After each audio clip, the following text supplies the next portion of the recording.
também, para não esquecer. Então, boa noite. Agora já está gravando, tá, pessoal? E que eu saiba, eu tenho obrigação de avisar isso. Então, começamos a gravar.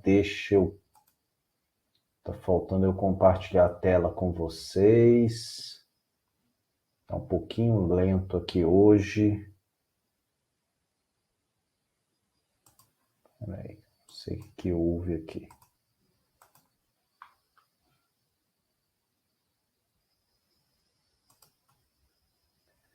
Permitir tela inteira. Então, deixa eu ver. Agora foi. Agora tá partilhada aí a tela. E aí, pessoal, teve alguém participou lá da monitoria no sábado, tá? Depois vocês escrevam aí, eu não pude acompanhar vocês. Não consegui preencher o questionário de habilidades matemáticas, a Gabriele, estava com data de 11. Posso tentar prorrogar, hoje é dia 12. Interrompeu aqui o compartilhamento da tela para vocês, mas deixa eu ver isso aqui primeiro. Eu vou prorrogar, tá? Mais um dia aí para vocês, tá, Gabriele? Tá? Boa noite. Percebi que as atividades tinham um júri automático. Fiz as atividades baseando nas entradas dele. Há algum problema ou era a forma pretendida? Eu não lembro agora, mas a princípio o ideal é que você se baseasse apenas nas entradas, tá? Para tentar trabalhar corretamente os algoritmos, tá, Guilherme? E aí o Gabriel também fala, boa noite, o argumento sobre finitude precisa do essencial ou é um trabalho completo precisando explicar os algoritmos, etc. Tenta fazer o mais completo que você conseguir, Gabriel, tá? Gabriela Whittaker, boa noite, professor. Só para confirmar, os 3 exercícios para entregar hoje é em formato de foto da resposta escrita à mão, preferencialmente, tá? Mas se você... eu não lembro se tinha algum que era para mandar código lá, tá?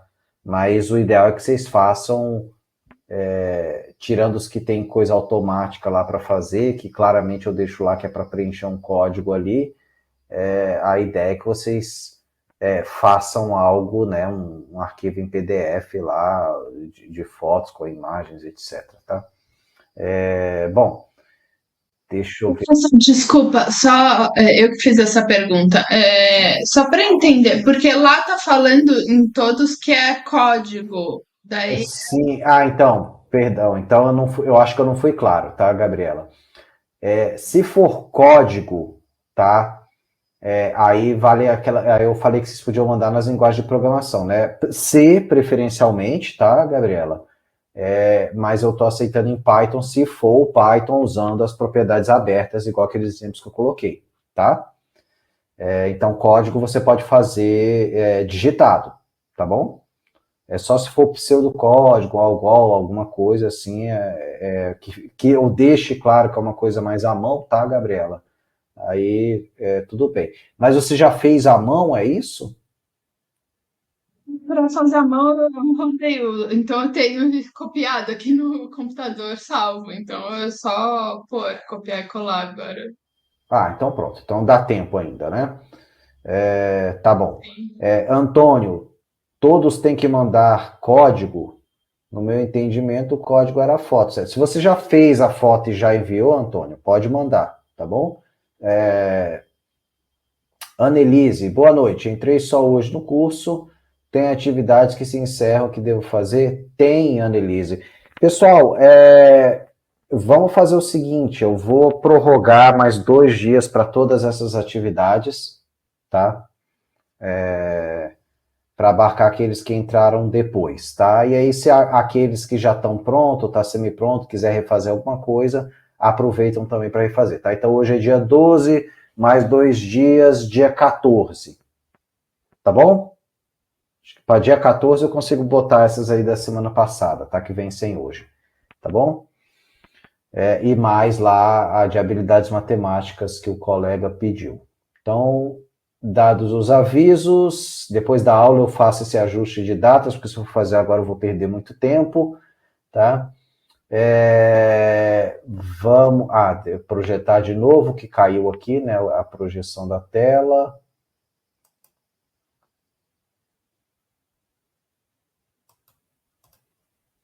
Permitir.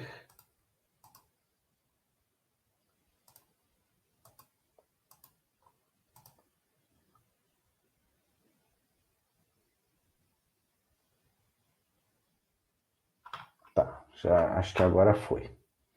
Não foi de novo.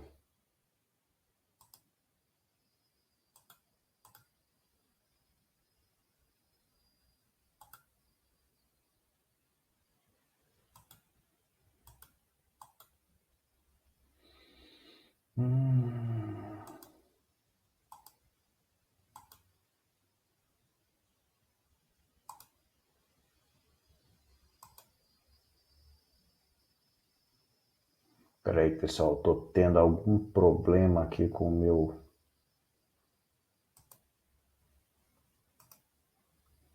meu Firefox, que não está deixando eu compartilhar aqui a tela.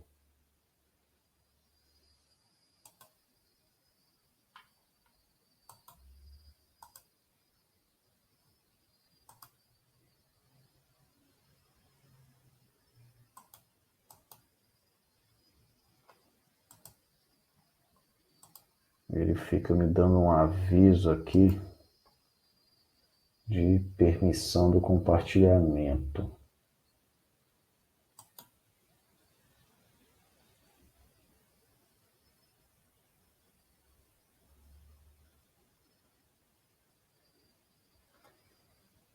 Só um minutinho aqui que eu vou ter que arrumar isso.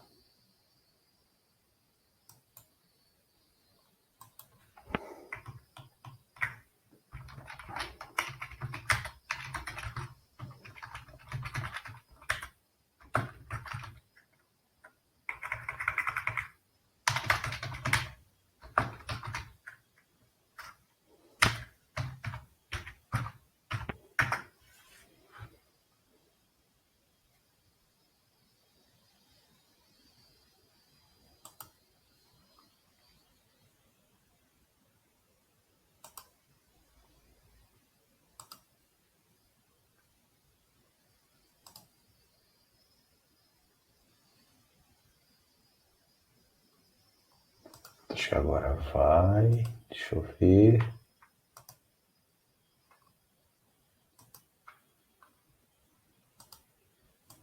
Ah, meu Deus, não é possível.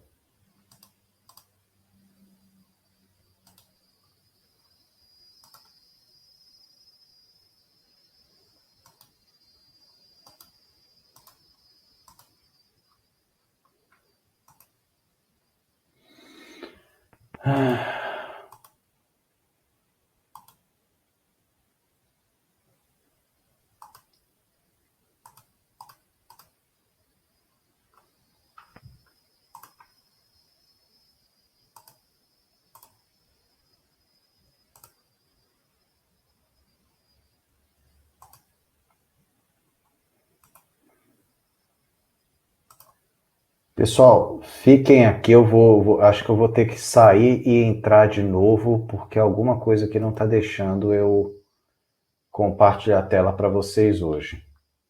Tá? Só um minutinho. Parar a gravação. Por precaução, eu tapo aqui o fundo, mas é bobagem. Mas eu gosto desses fundos, eu gosto muito de astronomia, já falei, né? E aí tem aqui Marte aqui no fundo e tal, etc. Né? Então, sim, direto de Marte, tá? Eu dei essa aula meia hora atrás, né? E vocês estão vendo agora. Então vamos lá, pessoal. Hoje nós vamos continuar falando de algoritmos, né? E eu vou começar aqui com um conceito que no começo ele vai parecer um pouquinho confuso para vocês, tá? Mas vocês vão perceber que, na verdade, ele é um conceito, eu diria até talvez que muito simples, tá? Que é o conceito dos invariantes, tá? Invariantes, ok? Por que que isso é importante? Pensem no seguinte, um algoritmo ele só tem validade se ele for correto, concordam? Ou seja, se o trabalho que o meu algoritmo realiza realmente vai me levar a um resultado certo, tá? E para que isso ocorra, né, eu tenho que ter algumas condições que se mantêm verdadeiras durante a execução do algoritmo, tá? Ou seja, que não variam, que não mudam, que não deixam de ser verdadeiras, fica até redundante essa definição, né? Durante a execução do algoritmo, tá? Vamos pensar um pouquinho, né? Lá naquele algoritmo que a gente trabalhou na semana passada, tá? Lá usando o visual aqui, né? Vamos falar aqui do Insertion Search, tá? E aí eu vou começar a fazer o search dele, ó. E qual é uma condição invariante nesse algoritmo aqui? É que aquele pedaço do vetor que está à esquerda, tá? Que está à esquerda aqui, né? Ele é organizado. Esse subvetor que está à esquerda da tela, ele é um subvetor organizado. E isso acontece ao longo da execução de todo o algoritmo. Tá? Isso, ou seja, essa condição ela varia do começo ao fim? Não. Mesmo no primeiro passo, quando ele está com um subvetor à esquerda de apenas um dado por si só está organizado, né? Então, mesmo nesse comecinho, esse vetor, esse subvetor que está à esquerda, ele está organizado. E como essa condição ela se mantém ao longo de toda a execução do algoritmo, inclusive ela é a condição que no final esse subvetor vai estar ocupando todo o próprio vetor, então todo esse subvetor vai estar organizado, vai me garantir que o próprio vetor como um todo está organizado. Esse invariante me garantiu a corretude do algoritmo, tá? Então, nesse documento que eu já disponibilizei lá para vocês, tá, sobre invariantes, eu estou falando exatamente isso, né? Quer dizer, eu estou falando sobre uma condição, né, que permanece verdadeira durante toda a execução de um algoritmo ou de parte dele, tá, pessoal? Eu posso ter invariantes que valem apenas para um pedacinho do algoritmo, para um subalgoritmo ou para uma subrotina, tá? Por exemplo, para um laço interno, para um laço externo, tá? Não precisa ser todo o algoritmo, tá? Mas o importante eu tenho nessa execução, para um trecho ou para o algoritmo todo, uma condição que tem que permanecer inalterada, né? Para que eu possa ter o meu algoritmo sendo correto, tá? Essa condição dos invariantes, tá? Vai apoiar a minha prova de correção. Os nossos algoritmos ele tem que ter duas coisas, tá? Tem várias características que nós vimos na semana passada, né? Finitude, não ambiguidade, tem que ter pelo menos uma saída, né? Pode ter zero ou muitas entradas e tal. Mas dois pontos aqui são centrais. O meu algoritmo só é válido se ele me trouxer uma resposta correta. E aí eu tenho que ter provas de que essa resposta é correta. Como é que eu analiso isso? Uma das maneiras de eu chegar a isso é justamente por meio dos invariantes, tá? Então, os invariantes vão nos ajudar a trazer, principalmente, provas de que o meu algoritmo é correto, tá? Outra coisa que ele vai ajudar a gente a entender o funcionamento interno do algoritmo. De novo, nesse exemplo aqui, quando o invariante da condição do vetor da esquerda está organizado, quando esse vetor ocupar todo o vetor, eu tenho a certeza de que o meu algoritmo é correto. Como que eu sei disso? Ora, se o vetor da esquerda está sempre organizado, isso é um invariante até o final do algoritmo, ora, então no final ele ocupa todo o algoritmo? Ocupa. Então isso quer dizer que todo o vetor está organizado no final, que era justamente o meu objetivo aqui no Insertion Search, tá? Né? E aí, para eu validar o invariante, né, eu preciso de 3 passos. Primeiro, na inicialização do trecho ou do algoritmo, aquele invariante, né, ele já tem a condição dele válida? Tem, nesse caso aqui, né? No passo inicial, quem é o meu vetor da esquerda? Ah, é só o 16 ali, ó. Né? Esse carinha, esse 16 aqui, ele tá organizado? Claro que tá, né? Só tem um cara tá organizado. Beleza. A condição, ela se mantém durante a execução do algoritmo? Bom, já fizemos aqui, né? Mas veja que a partir do momento que tem 2 no vetor da esquerda, ó, agora tem 3, se manteve. Tem 4, se manteve. Tem 5, se manteve. Né? Aí eu dei a pausa aqui, ó. Então, tá se mantendo a condição? Tá tendo a manutenção do invariante? Tá tendo a manutenção do invariante. Então, segunda condição cumprida. No término, o invariante foi mantido? Vamos ver aqui.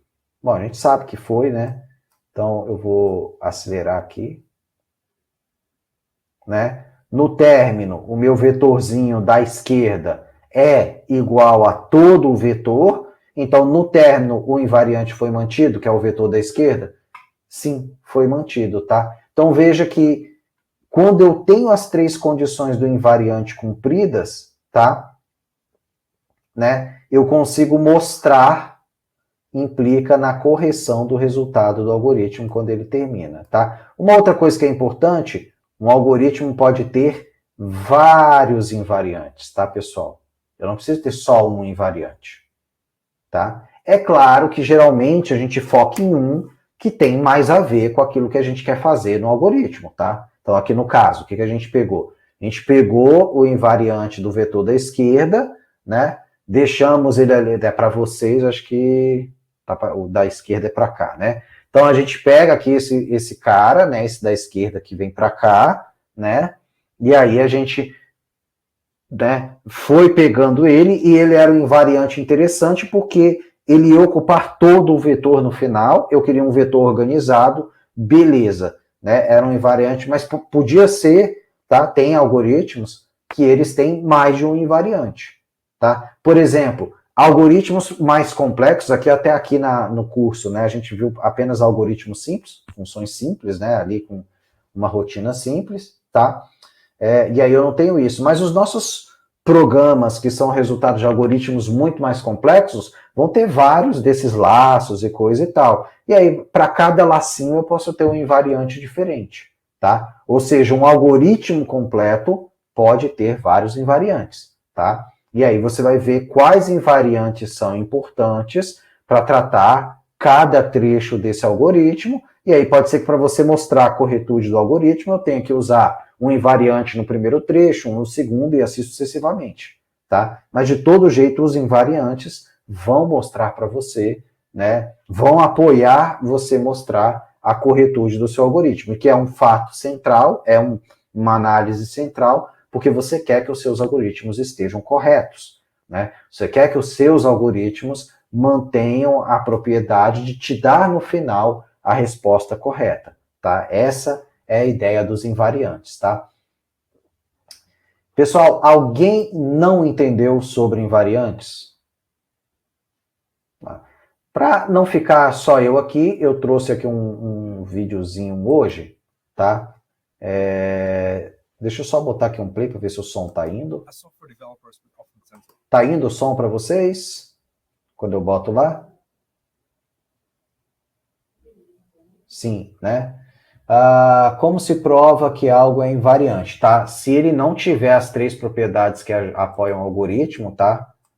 Ó, o invariante ele tem que ser correto antes da execução do trecho para o qual ele é invariante, tá?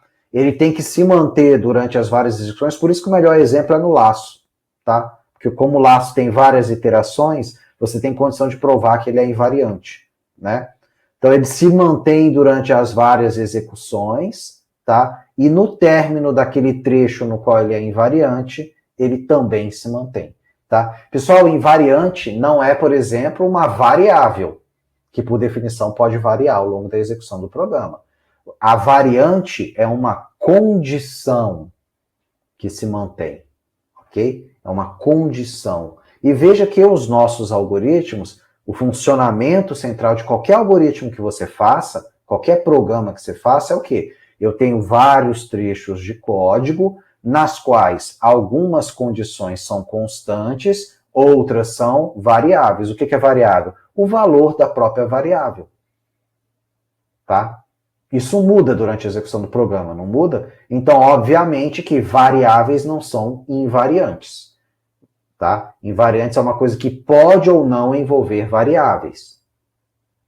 Mas ele é uma condição, tá? Uma condição que pode, inclusive, uma condição que pode englobar um conjunto de variáveis e de passos no seu código, tá? Então, ele é uma condição, uma premissa que tem que ser mantida durante a execução do seu programa. No começo, no meio e no fim, tá? Então, se não mantiver isso, não é invariante. Ficou claro aí, César? Posso dizer que uma invariante seria a própria permanência da condição durante a execução do algoritmo? Exatamente, tá? Por isso o nome, tá bom, César? O nome invariante é justamente isso, porque não muda, tá? É algo mais conceitual do que matemático, não é? Sim, é algo mais conceitual.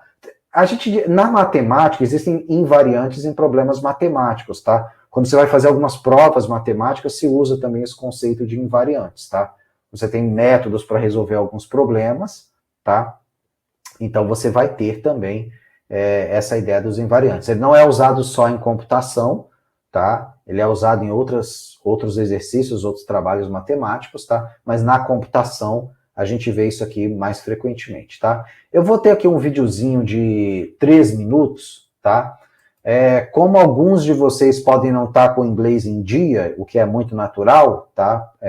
Nós brasileiros tendemos a não falar o inglês tão bem, a não entender tão bem. Então, eu estou botando aqui com a tradução, tá? E aí nós vamos assistir aqui 3 minutinhos, tá? E aí, daqui a pouco, a gente continua. It's equally important to understand what our code doesn't do, what is guaranteed to not change. By thinking about this, it's going to help you understand your code better and write better tests. How do you do that? Well, through a concept called an invariant. But before we dive into that, I have a weekly newsletter that covers all sorts of updates about software development, programming concepts, other exciting related topics. You can join for free via the link below. Now, what are invariants? Let's start with the definition that comes from the mathematics domain. An invariant is a property of a mathematical object or class of mathematical object that remains unchanged after operations or transformations of a certain type are applied to that object. Maybe that's a bit vague to you when you're just hearing that definition, especially if you're not familiar with terms like transformations and objects and classes in mathematics, but we can make our own interpretation of that definition that's more connected to the domain of software. In software, we can think of an invariant as a condition that remains true throughout the execution of a piece of code. But are invariants then something that we actually write in code? Well, not really. It's more of an understanding that you have as a developer, or let's say an agreement or a contract of the code that you write. There's different types of invariants, but two very important ones are loop invariants, which cover more the logic of your code, and representation invariants, which are more about the structure of your data. Now, for that second option, representation invariants, there is a specific one that's called the class invariant, which is a condition that holds for all instances of a class throughout its lifetime. Here you see an example of that. We have a class chessboard that has class invariance, which is that the board dimensions are always 8 by 8 squares. All pieces are positioned within the valid boundaries of the chessboard. Each player has exactly one king. A player can have at most one queen, 2 bishops, etc., etc. And then the idea is that you can write tests that check that these invariants actually hold in various scenarios. Here I have an example that shows loop invariants. So these are conditions that remain true before and after each iteration of a loop. And that's what you see here. So I have a function called findMax that gets a list of integers and returns the highest integer in the list. And this uses a for loop to find the maximum integer value. At the end of each iteration, there is a loop invariant, which is that max element is the largest item in the list of integers that you've traversed so far, from 0 to I. Now, why is it relevant to know about these things? Well, these invariants, they act as a sort of contract. They ensure that certain conditions are always met. And this means if you can make assumptions, it can simplify not only the development process and the debugging process, but it can also help with testing. You can test your code not just by checking that certain inputs result in certain outputs, but you can also check that an invariant holds. And specifically, this is a type of testing called property-based testing that you can do with packages such as Hypothesis in Python. However, if the invariant is not stated clearly, then it can do more harm than good because it may mislead the developer. And actually, in this class invariant example, there is an invariant that is not fully correct. Can you find it? If so, write it in the comments below. Invariants are another tool for us as developers to define constraints and make our code more understandable. And weirdly, you could even argue that it's some type of documentation. Now, if you want to learn other ways to document your code, then watch this video next. Thanks for watching and see you next time.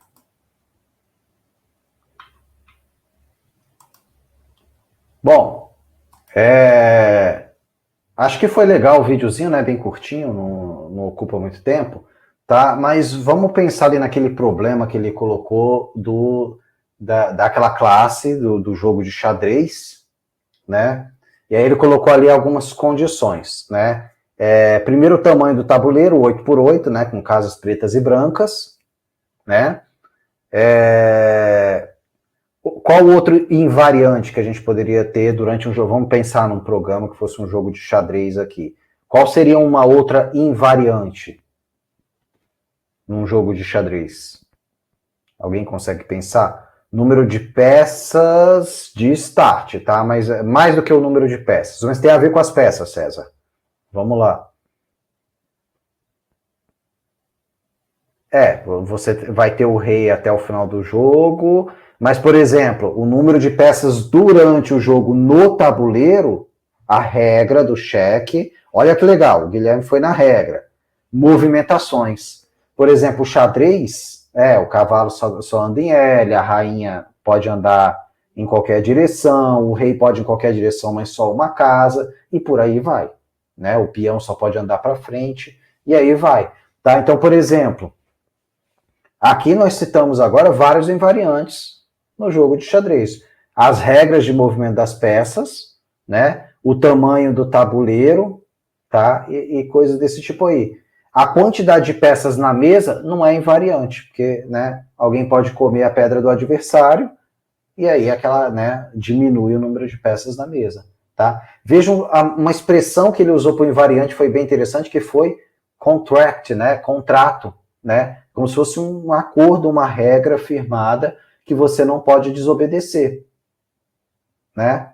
E aí, por exemplo, ele falou claramente, né? Nós temos vários tipos de invariante, mas geralmente no loop é que a gente consegue enxergar melhor os invariantes, né? Aí ele deu o exemplo lá de um loop, né? Que encontrava o máximo, né? E aí um invariante ali naquele loop, né? Ele sempre entra para buscar o máximo e você tem certeza pela regra que está definida ali dentro do loop, por aquela regra, você entende que de fato, né? De fato, você tem um invariante ali. E que de fato, aquele invariante, aquele passo, garante que quando aquele algoritmo for executado, você vai encontrar o maior número numa lista. Né? No caso ali, o segundo vetor que ele mostrou, tá? Neste caso, então, no xadrez, invariantes são as regras do jogo? Exatamente, tá?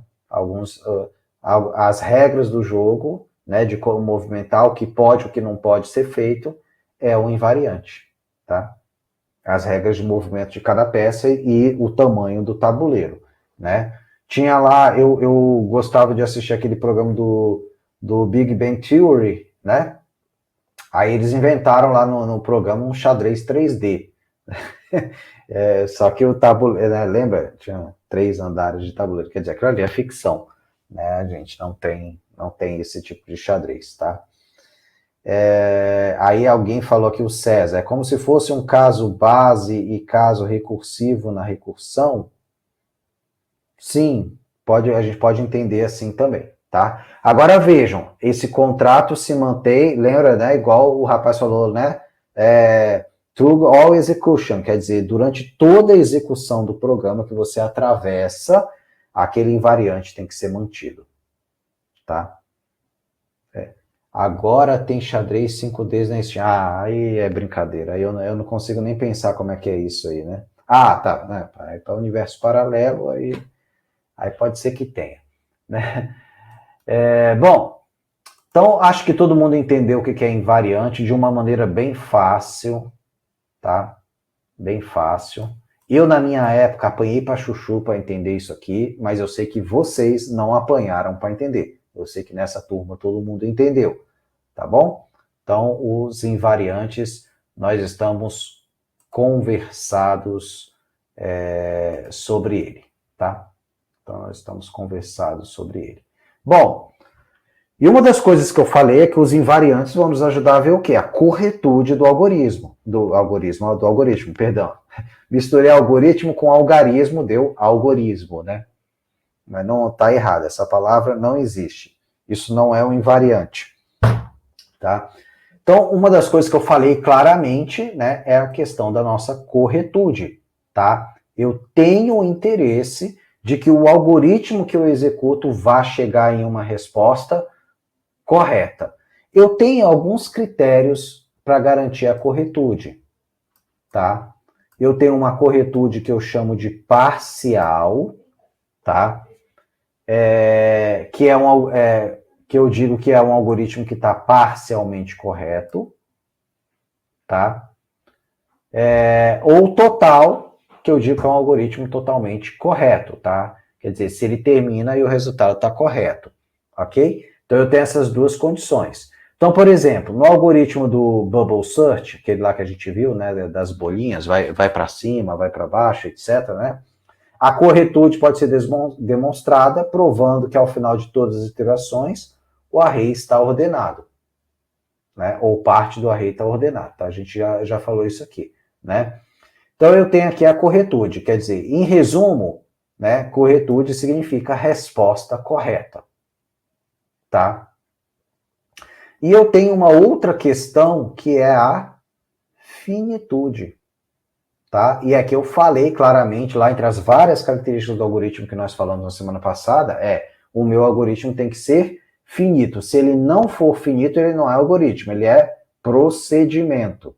Tá? Então eu tenho procedimentos e eu tenho procedimentos que também são algoritmos. Tá? Quando ele é um algoritmo, é quando ele ganha a característica da finitude. Quer dizer, eu tenho que ter uma garantia de que o meu algoritmo terminará a sua execução após um determinado número finito de passos, tá? Um algoritmo finito, ele não entra em loop infinito, é claro, se ele é finito, ele não pode ter um loop infinito. Ficou até meio repetitiva essa frase aqui, tá? E ele também não pode entrar em nenhum ciclo que seja sem fim, tá? Se ele tem um risco de entrar aí, ele já passa a ser procedimento, tá? Então imagina que eu tenho vários passos, tá? Eu tenho condições nas quais esse procedimento pode ser finito, mas se eu tiver um risco qualquer que seja, né, de ele entrar num laço, ou num loop infinito, ou num ciclo sem fim, que é um sinônimo, tá? Eu não tenho um algoritmo. Ah, professor, mesmo que em 99% das execuções ele caia em finitude, mas sim, se ele tiver o risco de um bilionésimo da situação lá, ele ter o risco, né, muito pequeno de cair num loop infinito, ele já não é um algoritmo finito, garantidamente finito, tá? Então, se eu tiver uma condiçãozinha dele não parar, tá? Que seja, ele já perde essa característica, essa segurança de ser finito, tá? Então ele nunca, para ele ser finito, não é nem não, a palavra mais correta aqui seria nunca entra em loop, né? Ou em ciclo sem fim, tá? Então, para ele ser considerado bem definido, pois se um procedimento não termina, ele pode não produzir o resultado útil, tá? Alguns critérios, as nossas condições de parada precisam ser claras, muito bem definidas, e a cada passo que eu dou, mesmo que seja um laço de muitos e muitos passos, mas a cada progressão eu tenho que, de fato, me aproximar do final do algoritmo, tá? Então, um exemplo, um algoritmo de busca linear, já vou falar desse tipo de algoritmo, tá? Termina ao encontrar o elemento ou ao encontrar o elemento ou a percorrer todo o conjunto de dados. Então, imagina assim que eu tenho um vetor, tá?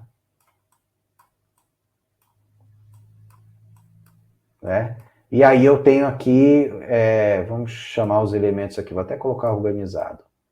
B, C, D, E, F, um vetor de caracteres aqui. Aí eu quero ver aqui se a letra E, né, está nesse algoritmo. Tá, eu sei que a gente já sabe que está aqui, né, mas imagino que seja muito maior, que seja uma situação assim.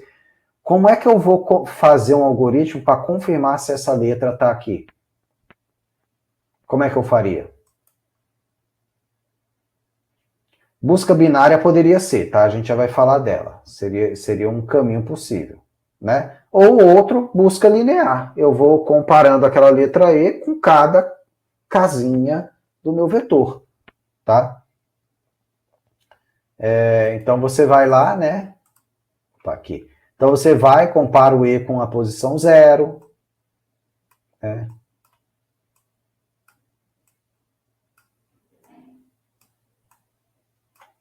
Tá? Compara com a posição 0, compara com a posição 1, compara com a posição 2 e assim sucessivamente. Ele só vai encontrar na posição 4, tá? E aí eu poderia considerar esse algoritmo finito aqui, na hora que ele encontra o E eu já paro, ou eu poderia ir até o final, tá? Mesmo que eu já tenha encontrado. Ok? Mesmo que eu já tenha encontrado, tá? Bom, então isso aqui são duas características que eu quero muito. Existe uma relação que a gente coloca aqui na ciência da computação, tá? Entre finitude e corretude, né? Ambos são necessários para eu validar um algoritmo, tá? E aí, né, portanto, o algoritmo completo, tá, deve ser finito e correto, ok? O algoritmo completo vai ser finito e correto, ok? Uma pergunta. Eu posso ter critérios que tornam um algoritmo mais correto que uma execução semelhante dele mesmo?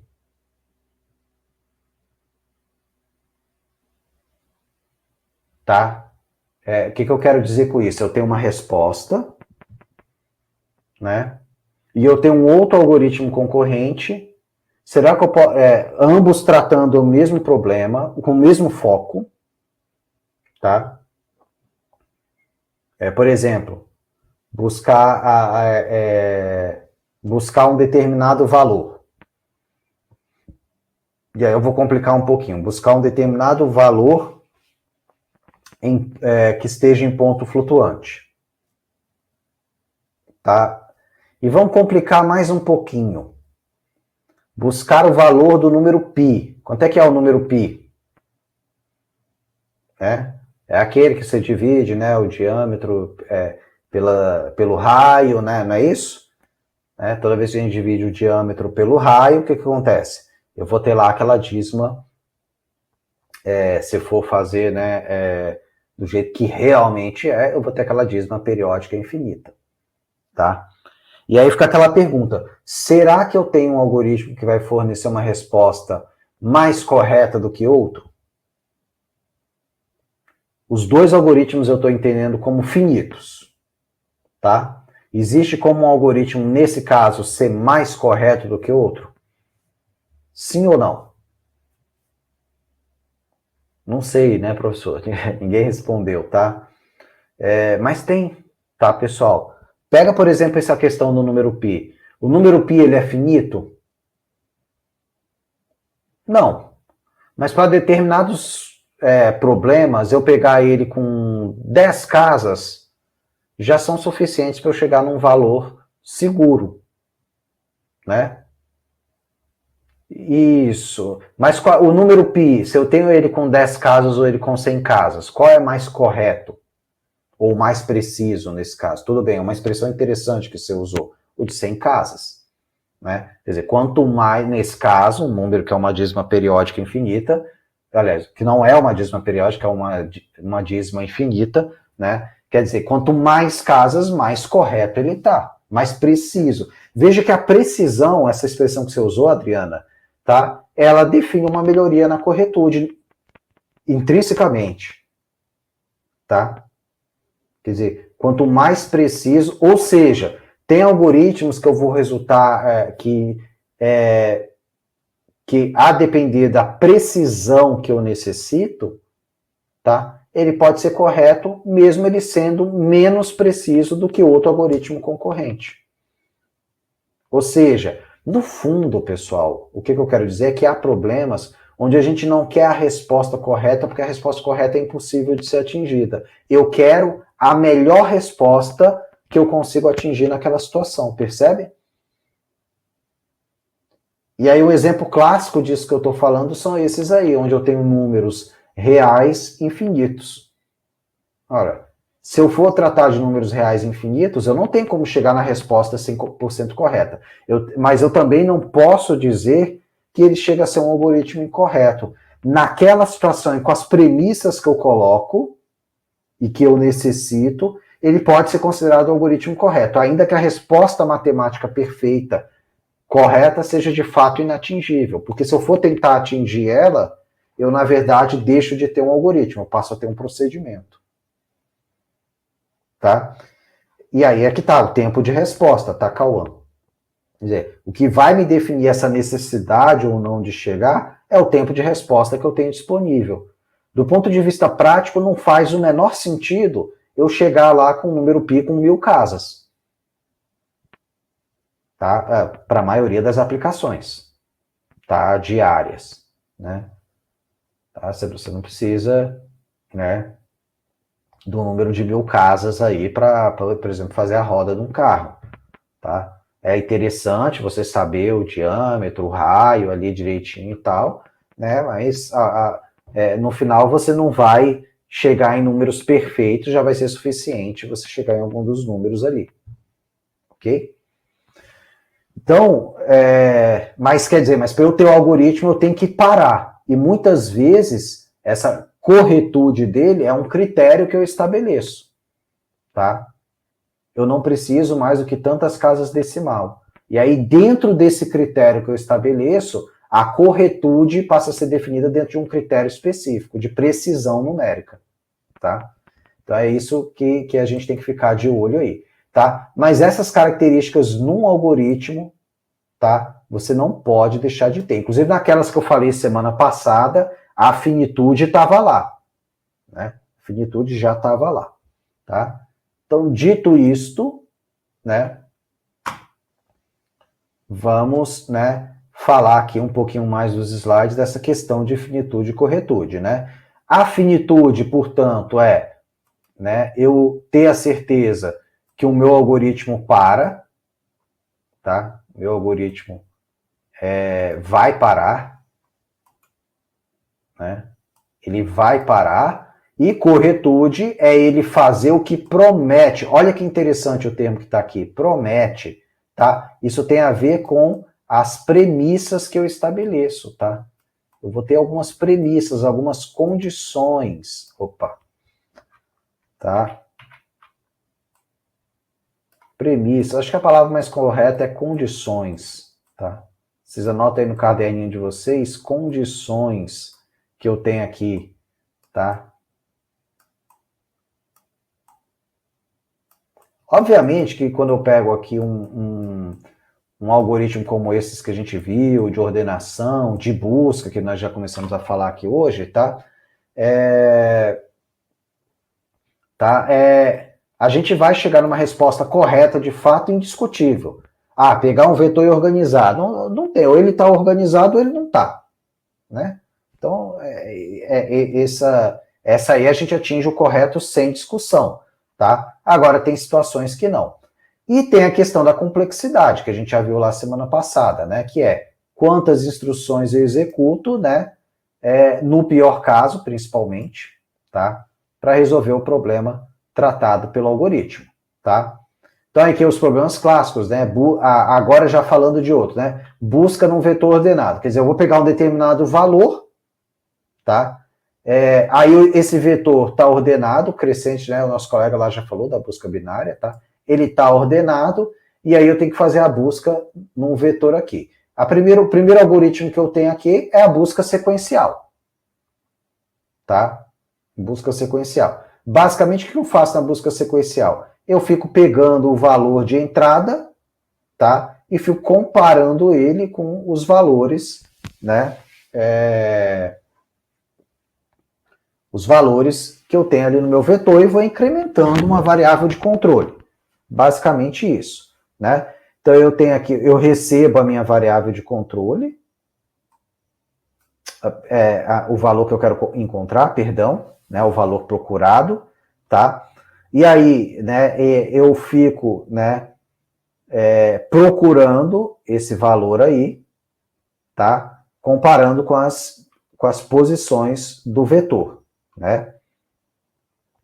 E aí eu vou incrementando o meu J, toda vez que eu faço esses passos, tá? Se ele for igual, né, eu retorno, né, o J aqui seria, né, o número, né, que foi encontrado, em que posição que ele foi encontrado. Se não foi encontrado nenhum, né, você retorna que deu um erro, né, quer dizer, retorna -1, tá?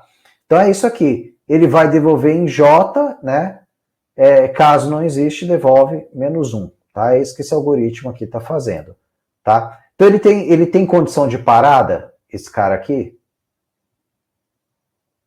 Tem, né? Ele é finito em duas situações. Uma, ele encontrar o cara, né? Uma, ele encontrar o cara, e a outra é ele não encontrar, mas chegar no fim do vetor, tá? Aí aqui, né, a busca binária já é o contrário, ele está ordenado, né? Ele está ordenado, tá? Então, eu tenho um vetorzinho ordenado, tá? E aí deixa eu pegar aqui uma busca binária. Vou pegar as duas buscas aqui. E ele tá super lento aqui, tá? Peraí. Binary search. Peraí, eu vou encontrar aqui.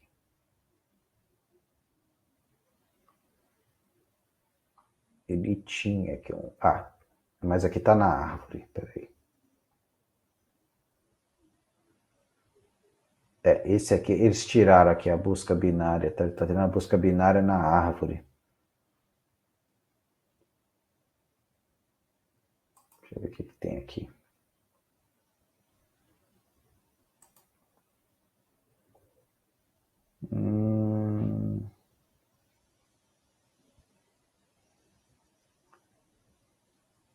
Esse aqui...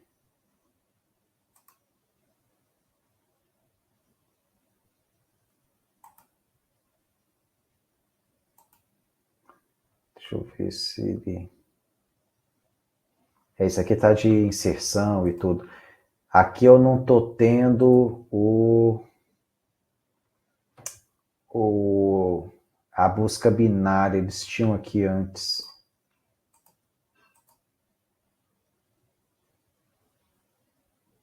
Aqui também não tá tendo. Bom, vamos ter que fazer nos exemplos que estão ali mesmo, tá? Tá. Aqui na busca sequencial, né, o algoritmo para, né? A gente já tinha visto que sim, né? Quando eu encontro o valor ou quando ele percorre o vetor até o final, né? Corretude, o algoritmo faz o que promete? faz, né, pessoal? Né? E aí, inclusive, nós temos um invariante, né? No começo de cada iteração, né, a gente sabe, né, que o nosso algoritmo não encontrou o número e que, a princípio, né, a gente está menor, né, do que o valor x, né? E como é que eu sei que isso aqui é invariante, tá? E para quem não entendeu, tá? Eu estou buscando num vetor organizado, tá, pessoal? A busca é num vetor ordenado, tá? Ou seja, aquilo lá é invariante, quer dizer, se eu estou buscando um valor x num vetor ordenado, tá? Estou buscando meu valor x num vetor ordenado, então é claro que no começo de cada interação, essa condição se mantém, tá? Porque se o meu vetor está ordenado crescentemente, então eu sei que o meu x é maior do que o valor que está ali naquela posição a princípio, tá? Bom, o melhor caso é quando esse x é encontrado na primeira posição, né? Que aí a gente teria, inclusive, o tempo constante, né? Por quê? Encontrei na primeira posição, o meu vetor para, né? Quer dizer, eu saio do laço, tá? Então, o tempo dele, no melhor caso, é constante. O pior caso é quando o x não é encontrado, tá? Porque ele vai ter que percorrer todo o vetor, do começo ao fim, né? E aí, quer dizer, a gente vai ter percorrido todo o vetor, então a gente vai estar numa situação linear. Tá? Então, a busca sequencial, no pior caso, eu tenho que percorrer o vetor inteiro. Por isso, no pior caso, o meu tempo é linear. Tá? Alguma dúvida nisso aqui? Vai depender... isso aqui a gente já tinha conversado. Nenhuma dúvida, né, pessoal? Então é isso, né? Então eu percorro o vetor todo, tá? Bom, mas a busca binária, ela tem uma melhoria, né? Ela vai para um tempo logaritmo no pior caso, tá? Por quê? Porque ela vai partindo o meu vetor na metade, tá, pessoal? Ela vai partindo o meu vetor na metade. Eu venho aqui, né? Deixa eu...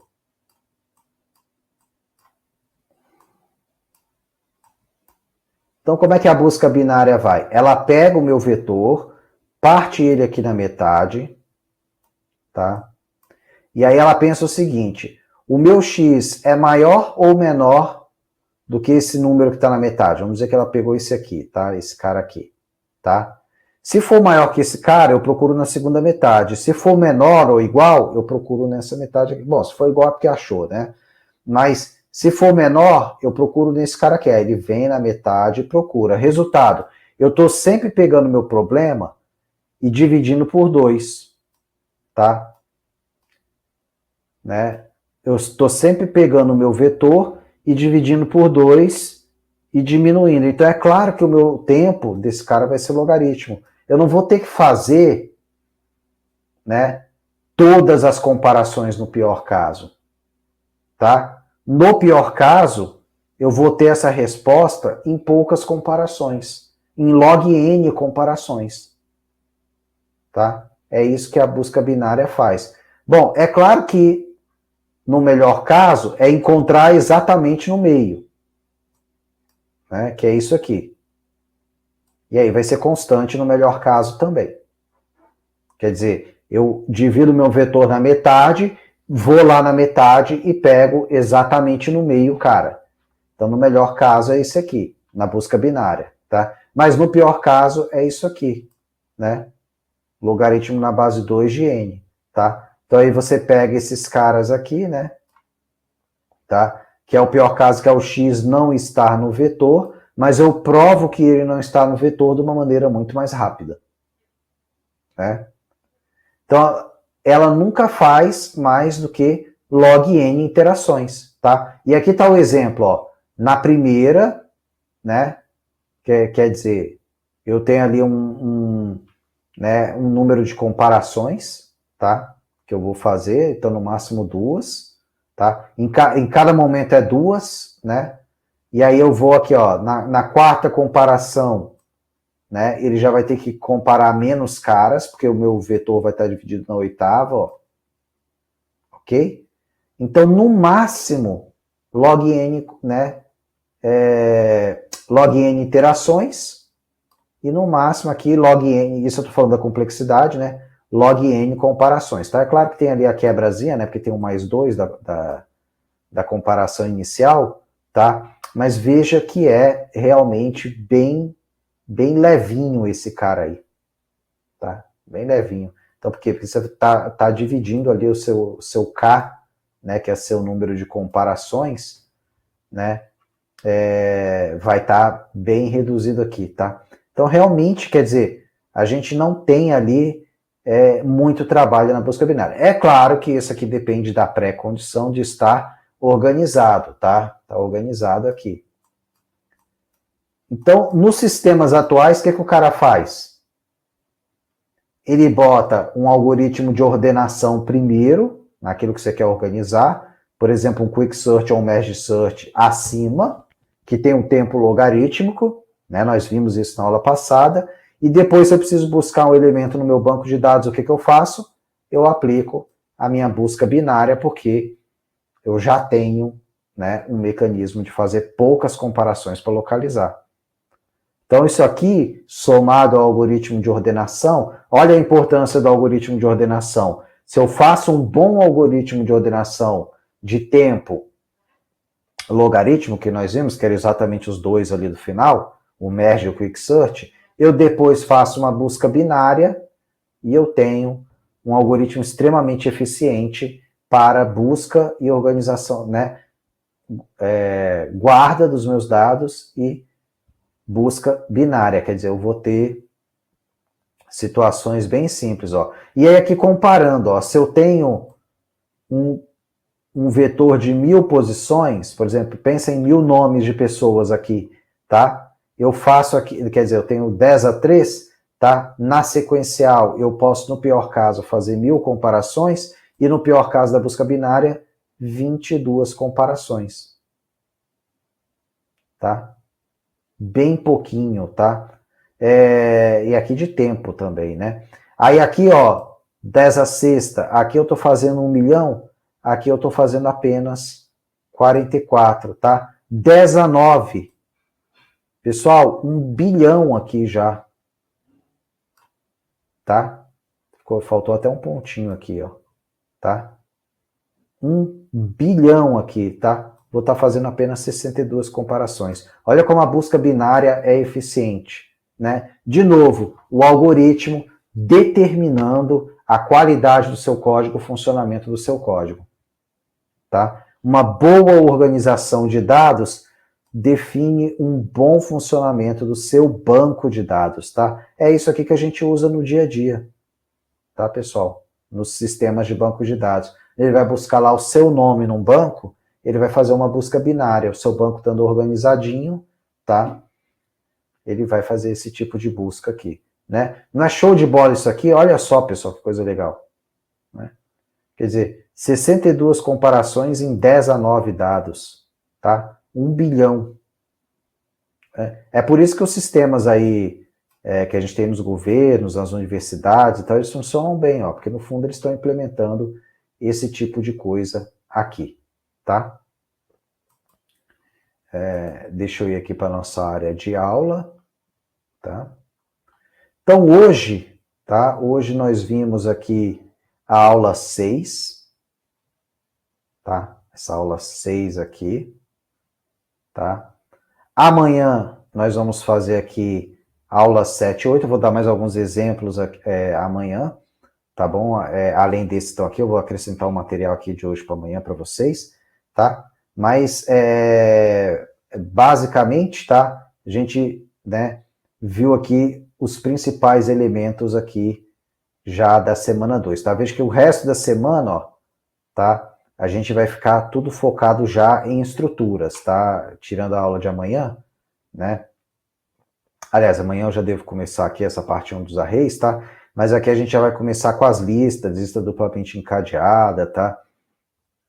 A gente já vai começar com essa parte aqui de até pilhas e filas, tá? Então, essa semana a gente vai terminar de ver os algoritmos em cima de arrays aqui, tá? Essa parte aqui, avisando antecipadamente aos navegantes, tá? Aqui eu vou trabalhar bastante com código em C, tá? Aqui principalmente aqui aula 8, 9 e 10, tá? A gente vai usar muito C aqui, tá? Muito C aqui, beleza? Bom, então eu vou colocar todos os exercícios aqui, vou estender para dia 14, tá? Então, exercício 1, 2, 3 aqui, né? E 4, 5, 6. Eu vou mexer aqui mesmo, tá, pessoal? Então, esse que tá aqui embaixo, ó, exercício 1 atrasado, exercício 2 atrasado, tal, esses links aqui vocês esqueçam, tá? Eu vou até apagar eles aqui, vou deixar só esses primeiros aqui, tá? E vou mudar a data para dia 14, tá bom? Vou até tirar esses daqui do ar, tá bom? Eu tô deixando isso bem claro para vocês não entregarem aqui, tá bom? Se entregar aqui eu não vou ver que você entregou, beleza? Professor, por que falamos em log n ocultando a base 2?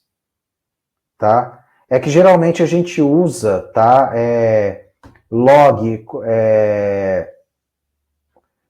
essas duas bases, a 2 e a 10, são as mais usadas, tá? Geralmente quando a gente fala log com o, tá? Com o ozinho no meio, a gente está falando na base 10. E geralmente a LG é uma convenção, acostumou a chamar assim, tá? Que LG é na base 2, tá? É uma forma de colocar na base 2. É uma convenção. Eu não acho muito prático, para mim deveria botar a base sempre, tá? Mas ficou aí na matemática e já é costume aí nos livros, etc., antes de eu nascer, tá? 4, 5, 6 estão liberados ainda, certo? Sim, mas eu vou estender para dia 14, tá, Antônio? César, beleza, brigadão, tá bom. Mais alguma dúvida, pessoal? Então tá, então aqueles que estão atrasados com os exercícios, ó, estamos terminando um pouquinho antes, 20 e 20, geralmente termina entre 20 e 30 e 20 e 40. Vou terminar 20 e 20, corre lá para fazer o exercício, porque mesmo dando 2 dias, pode ser que você se enrole, tá? Então, eu vou já, assim que eu sair aqui da aula, eu já vou mudar as datas ali e bloquear aqueles links antigos ali, tá bom? Beleza, pessoal? Todo mundo entendeu invariante? Todo mundo entendeu busca binária e busca sequencial? Sim? Então pronto, estamos prontos para entrar agora em listas, pilhas, filas, listas encadeadas, tá? Esse eu vou usar C, tá? Então você que é fãzão do Python, fãzona do Python, tá bom? Fica ligado, porque nesse trecho aqui eu vou usar bastante C, tá bom? Gente, para hoje era isso, tá bom? Vou encerrar aqui a gravação até amanhã, 19 horas. Para informar, 4, 5, 6 não estavam liberados, entregues, sim, todos dia 14, até o 6, tá bom? Galera, e mais aquela enquete do conhecimento matemático também estou estendendo até dia 14. Gente, até mais então. Aquele abraço para todo mundo. Vai lá fazer exercício, hein? Até mais, até amanhã. Tchau!